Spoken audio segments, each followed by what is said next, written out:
Let's talk about math. If you're anything like me, the first time you took a course in trigonometry and looked at one of the equation sheets, you saw something like this, or this, or this, and immediately thought, what the f*** am I looking at? In all honesty, these equations can be really hard to remember, but luckily, I have some cool tricks here to help you remember a lot of them. There's no doubt there's definitely ways to prove these equations using some really sexy pictures. But today I wanted to show you guys how to derive some of these equations using Euler's one of his most famous equations. For those of you who aren't comfortable with calculus and imaginary numbers, this video might not exactly be for you, but stick around anyway because math is beautiful and so are you. Before I jump in here and start using Euler's equation everywhere, I wanted to justify to you why this equation even makes sense in the first place. So let's start out with Taylor expansion. If you're interested in Taylor expansion, there are many resources online to check out. But in a nutshell, it is used to approximate a given function using an infinite series. If you use the entire infinite series, it's not an approximation, it's exact. But as you can see, this infinite series is based on the nth order derivative of the function in question, and it's evaluated at 0, and it has the independent variable here being raised to the power of the term you're at, divided by the factorial of the term you're at. So it ends up looking like something like this for the first 4 terms. I wrote it out very explicitly, but as you can see here, like x to the 0, that's just 1. 0 factorial by definition is just 1. So we can clean this up a little bit, and you can see here, this is kind of the form in general with what you would see. And just remember that this goes on forever, right? This 4th term here is not the last one. There's infinitely more. When we're thinking about Taylor expansion, one function you'd want to use it on is e to the x. E to the x is a very beautiful equation in the sense that its derivative is itself, as stated here. And the same goes with its integral, because integrals and derivatives are inverses of one another.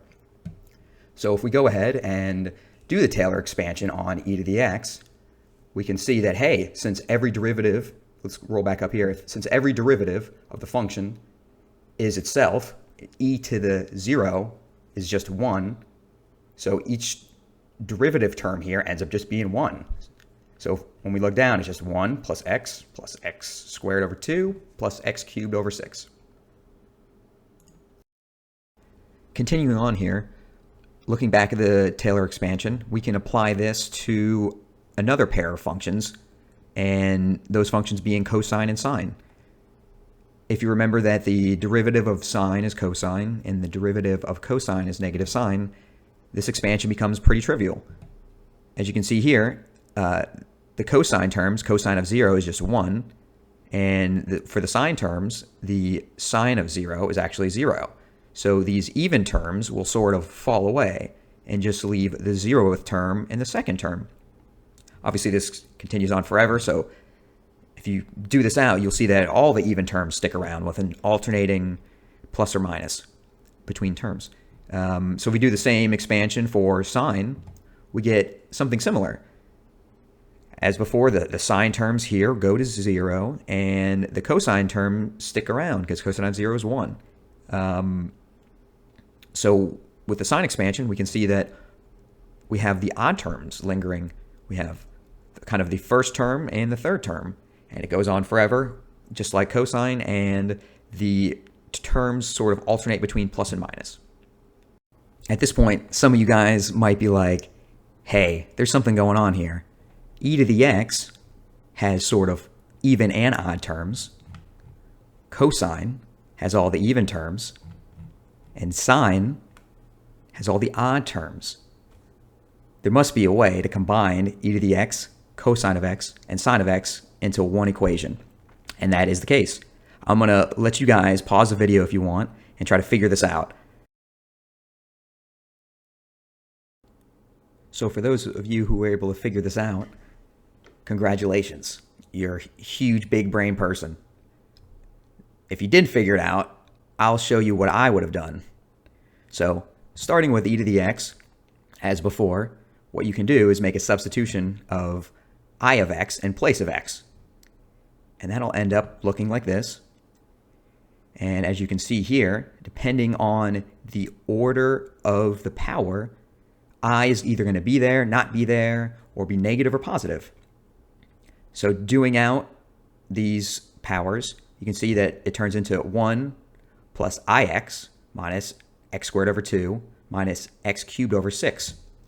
And cleverly, you can combine all the terms. And you can actually do this out to infinity. I just stopped because I'm a lazy person. But the way we collect these terms, you can look back and see that this set of terms actually adds up to the infinite series of cosine. And this set of terms adds up to be the series of sine. Let's roll back up here and just show you this is what sine was, this is what cosine was. So boom. Out of all this, we get a very magical equation. This is actually probably my happiest place in all of mathematics. At this point, you must be thinking, hey, I don't trust all these Taylor expansion shenanigans. Luckily for you, I have another derivation, which is maybe even more insightful than the previous. Maybe not. It's up for you to decide. So if we surmise a complex function here, z equals cosine of x plus I sine of x, and I know you're thinking, hey, this is kind of an arbitrary setup. Stick with it.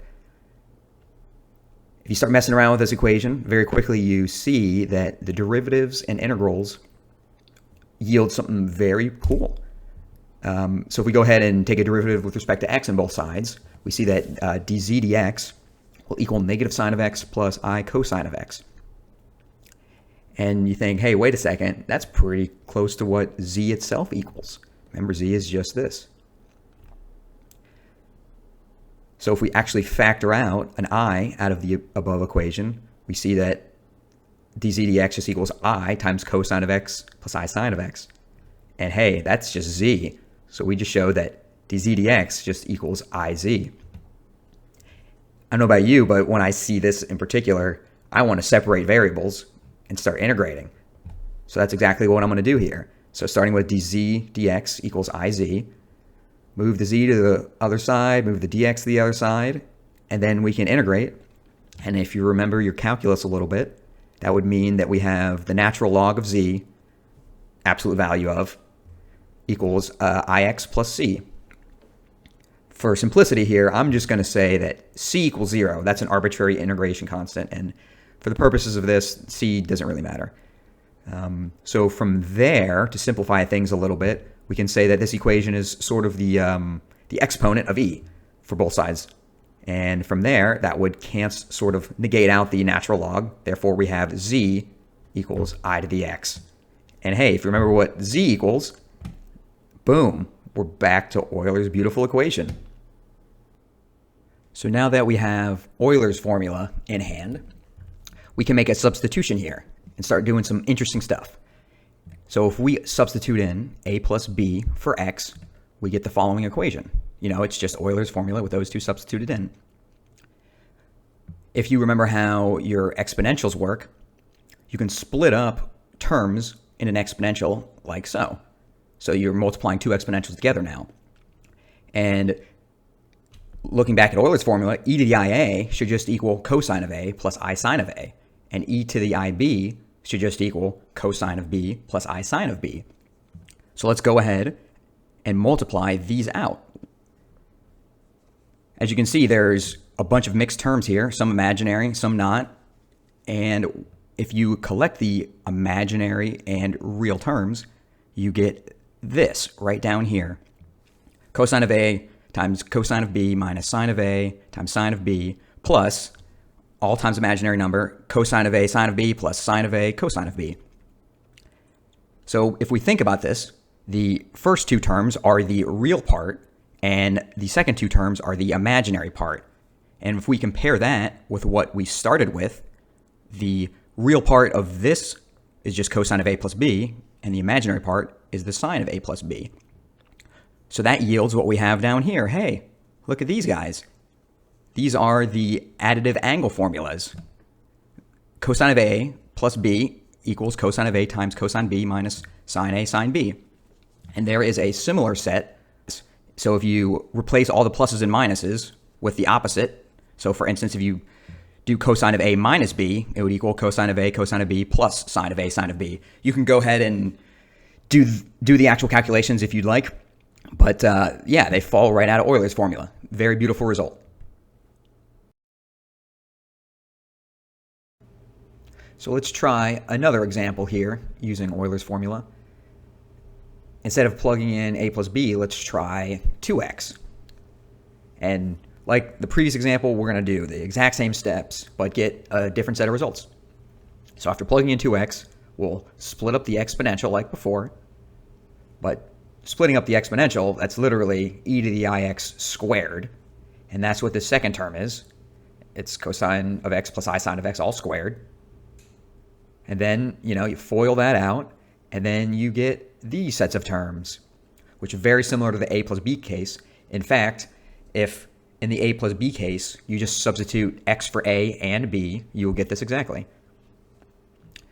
Collecting the terms into a real part and imaginary part, and then setting those equal to the real and imaginary parts from the beginning will yield us these equations, which are known as the double angle formulas.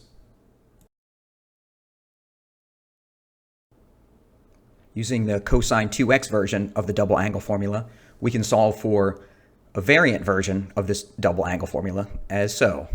So starting with that equation I just mentioned, we can remember the identity that sine squared x plus cosine x equals 1. Do a little manipulation and substitute this in to this, which is what results into this equation. Simplifying that a little bit, collecting some terms, we can solve for cosine of x from this side. And so that gives us a version of cosine of x, which is explicitly a function of cosine of 2x. Now you can obviously replace x with x over 2, and that'll give you something like cosine of x over 2 equals plus or minus radical cosine of x plus 1 all over 2. Lastly, I just wanted to mention that instead of specifically doing e to the I 2x, you could generalize it. And here's what this generalization would look like. Instead of using 2, you could use n. And if you use n, you would have to multiply this out by powers of n. And as you can see, this would get a little more complicated, but it's the same process as before. So in general, if you want to do cosine n of x, you just have to take the real part of Euler's formula, the cosine nx plus I sine x part of it, and put it to the power of n as well. And you can do the same thing for the sine equation.